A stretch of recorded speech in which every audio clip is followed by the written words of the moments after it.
وقال الرسول یا رب، اللہ اکبر.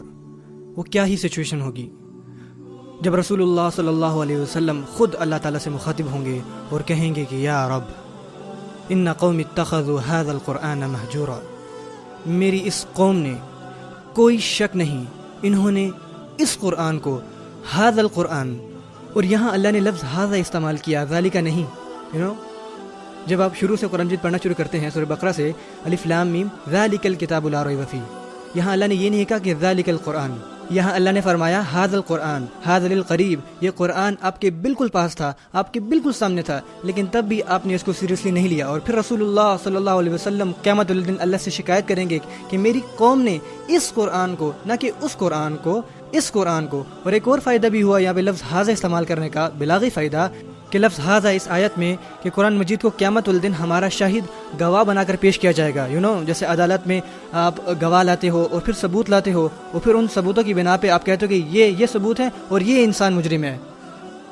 تو قیامت کے دن قرآن بذات خود ثبوت بن کے آئے گا. ہمارا مقدمہ پہلے ہی بہت برا ہوگا، اور پھر قرآن کو گواہ کے طور پہ، ثبوت کے طور پہ پیش کیا جائے گا، اور وکیل خود رسول اللہ صلی اللہ علیہ وسلم ہوں گے. اور وہ قرآن کی طرف اشارہ کر کے فرمائیں گے کہ ان لوگوں نے، میری اس قوم نے، انہوں نے قرآن کو مہجوراً کیا، انہوں نے اس کو مہجوراً لیا. حجر عربی زبان میں کہتے ہیں ترک شیئن، حجرتہ حجراً یعنی ترکتہ، اغفلتہ، آپ نے کسی چیز کو سرے سے فراموش کر دیا، نظر انداز کر دیا، بہت پیچھے چھوڑ دیا. میرے خیال سے یہاں جو اردو بولنے والے بیٹھے ہیں ان کو ہجرت کا مطلب پتہ ہوگا، ٹو مائگریٹ سم تھنگ، کسی چیز کو چھوڑ کر چلے جانا. اس آیت میں متروکن نہیں کہا گیا. متروکن کا مطلب ہوتا ہے پیچھے چھوڑ دینا، مہجورن کا مطلب ہوتا ہے کہ بہت پیچھے چھوڑ دینا. انہوں نے قرآن کو صرف چھوڑا نہیں، انہوں نے قرآن کو بہت بہت پیچھے چھوڑ دیا. وہ اس کے قریب بھی نہیں تھے، انہوں نے اس سے کہیں بہت دور ہجرت کر لی. اور میں آج اپنے آپ کو اور آپ سب کو یہ یاد دہانی کروانا چاہتا ہوں کہ جو کردار قرآن ہم سے مانگتا ہے، اگر ہم اس سے بہت دور ہیں، وہ کردار ہمارے اندر نہیں ہے، یہاں تک کہ ہم اس کی تلاوت بھی کر رہے ہیں، تو یہ بھی قرآن سے ہجرت کی نشانی ہے. ہم ابھی بھی قرآن سے بہت دور ہیں، یعنی ہم اس کی تلاوت کرنے کے باوجود بھی اپنے کردار میں کوئی تبدیلی نہیں دیکھتے، تو ہم اس سے بہت دور جا رہے ہیں. اور یہ بنی اسرائیل کی خصوصیت تھی. اور سورہ فرقان قرآن کی 25ویں صورت ہے، زیادہ لمبی صورت نہیں ہے. جب آپ گھر جائیں تو آپ اس کی ٹرانسلیشن پڑھ سکتے ہیں. اور یہ ایک انتہائی خوبصورت صورت ہے قرآن مجید کی. اور اس کے آخر میں پورا کا پورا لکھا ہے کہ مسلمان کا کیسا کردار ہونا چاہیے، مسلمانوں کی شخصیت کو کیسا ہونا چاہیے.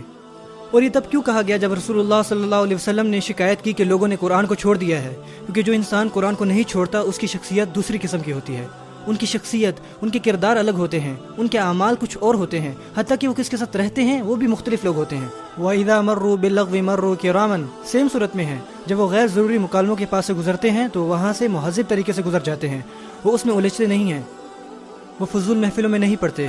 قرآن ان کی شخصیت کے ہر حصے پہ اثر انداز ہوتا ہے. ہمیں قرآن کے قریب ہونا ہے. میں سوچتا ہوں کہ میں اور آپ اس کے اور بھی مزید مجرم بنتے جا رہے ہیں، اور ہمیں اس کے بارے میں فکر مند ہونا چاہیے. ایک دفعہ گھر پہ میری بیٹی قرآن مجید پڑھ رہی تھی، اور وہ سیم یہ آیت پڑھتی ہے، اور میں اس کی تجوید چیک کر رہا تھا، اور اس نے جب یہ آیت پڑھی تو میں رونے لگ گیا. تو وہ مجھ سے پوچھتے کہ اب آپ کیوں رو رہے ہیں؟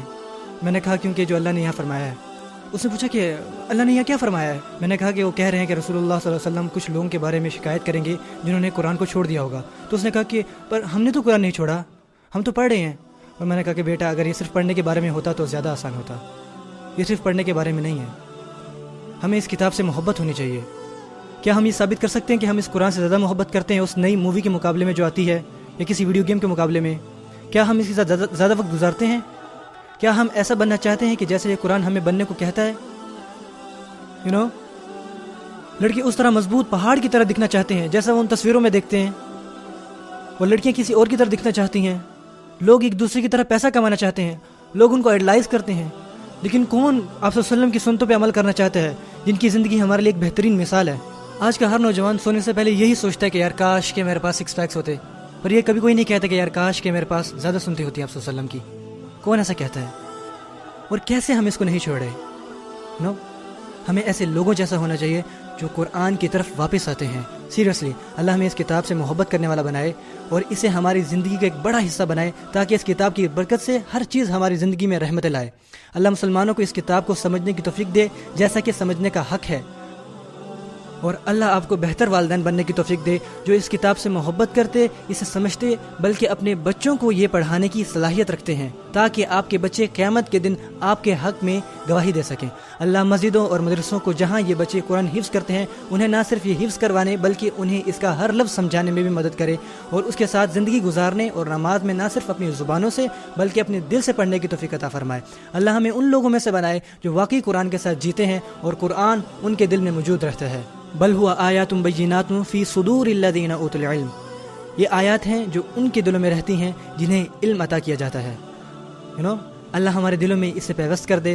بارک اللہ لی ولکم فی القرآن الحکیم، والسلام علیکم ورحمۃ اللہ۔